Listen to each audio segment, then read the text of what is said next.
میں تو اپنے دوستوں کو کہا کرتا ہوں کہ جب بچوں کو خرچی کے پیسے دیں تو اس وقت ہی ان کو تھوڑے سے زیادہ دیں اور ان کو کہیں کہ یہ کسی اپنے کمزور دوست کو دینا، راستے کے اندر کوئی سائل ہوا تو اس کو دینا، اور وہ بھی ان کی عزت نفس کا خیال رکھتے ہوئے۔ یہ جو نمائش کا جذبہ پیدا ہو گیا اور یہ جو سیلفی کا زمانہ آیا، اور اس نے تو رہی صحیح کسر ہی نکال دی۔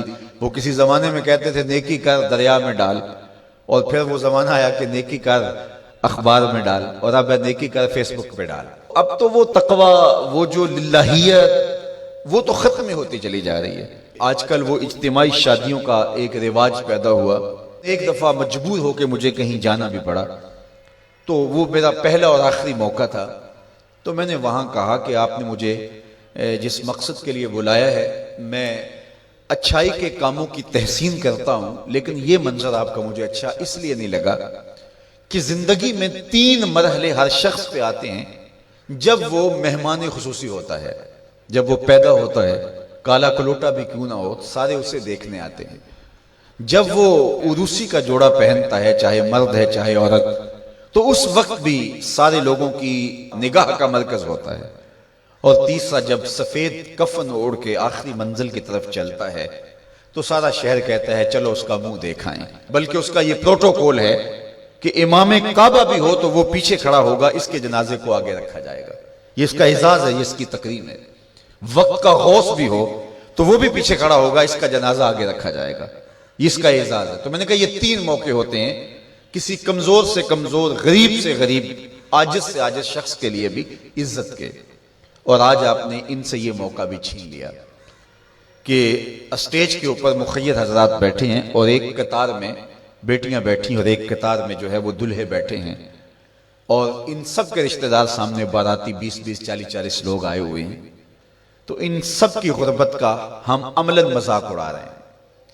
آج یہاں میں کسی کے چہرے کے اوپر خوشی نہیں دیکھ رہا، اگر مسکراہٹ ہے تو وہ مصنوعی مسکراہٹ ہے۔ کاش کہ ان کے ماں باپ کے گھروں میں جا کر کے تنہائی کے اندر ان کی مدد کرتے، اور یہ بیٹیاں اپنے گھر سے نکلتی اور ماجرا ہوتا۔ اب ان کی غربت کا گواہ آپ نے کتنے لوگوں کو بنایا، اور صرف اپنے اشتہار کے لیے۔ تو یہ مزاج پیدا کریں، عزت نفس نہ کسی کی مجروح ہونے دے۔ سب سے قیمتی شے انسان کی عزت ہوتی ہے۔ کبھی آپ نے دیکھا ہو بارش پڑی ہو اور کیچڑ ہو اور کوئی بندہ پھسل کے گر جائے تو وہ بعد میں دیکھتا ہے کہ مجھے چوٹ آئی ہے کہ نہیں، پہلے یہ دیکھتا مجھے کسی نے دیکھا تو نہیں۔ اس کا مطلب یہ ہے اس کو اپنی جان سے عزیز اپنی عزت ہے۔ تو مت کسی کی عزت پہ انگلی اٹھائیں، مت کسی کی تذلیل کا سبب بنے، مت کسی کی رسوائی کا ذریعہ بنے۔ لوگوں کو عزت دیں۔ جب تک غلامی موجود رہی، حضور نے فرمایا کہ جو خود کھاتے اسے کھلاؤ، جو خود پہنتے اسے پہناؤ۔ وہ تمہارے بھائی لگتے ہیں، ان کے ساتھ حسن سلوک کرو۔ جبکہ وہ آقا کا جوتا بغیر اذن کے چھو لیتے تھے تو آقا اس پہ بھی کوڑے مارتا تھا، لیکن میرے حضور علیہ السلام معراج سے واپس پلٹتے اور کہا بلال تو کون سا نیک عمل کرتا ہے، میں نے جنت میں تیرے قدموں کی آہٹ سنی ہے۔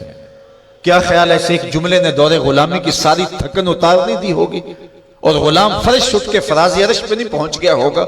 یہ عزت دی ہے۔ علامہ اقبال علیہ رحمہ نے وہ جو ابو جہل کا کعبے کے پردے کو پکڑ کے زاروں کے تار رونا ہے اور حضور کے خلاف رب سے شکایت کرنا ہے، وہ لکھا ہے۔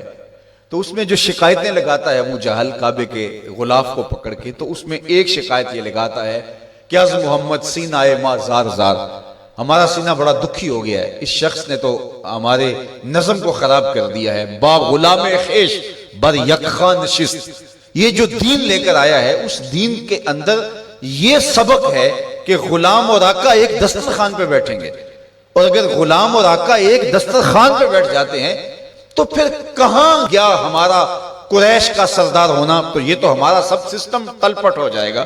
لیکن میرے حضور یہ دین لے کر آئے تھے، انسان کی بنیادی عزت کو بحال کرنا تھا۔ اور حجۃ الوداع کے موقع پر حضور نے پاؤں تلے جس طرح کسی چیز کو روندا جاتا ہے اس طرح کچلتے ہوئے فرمایا آج کے بعد میں تفاخر ختم کرتا ہوں، کسی عربی کو اجمی پر، کسی اجمی کو عربی پر کوئی فخر نہیں ہوگا۔ کوئی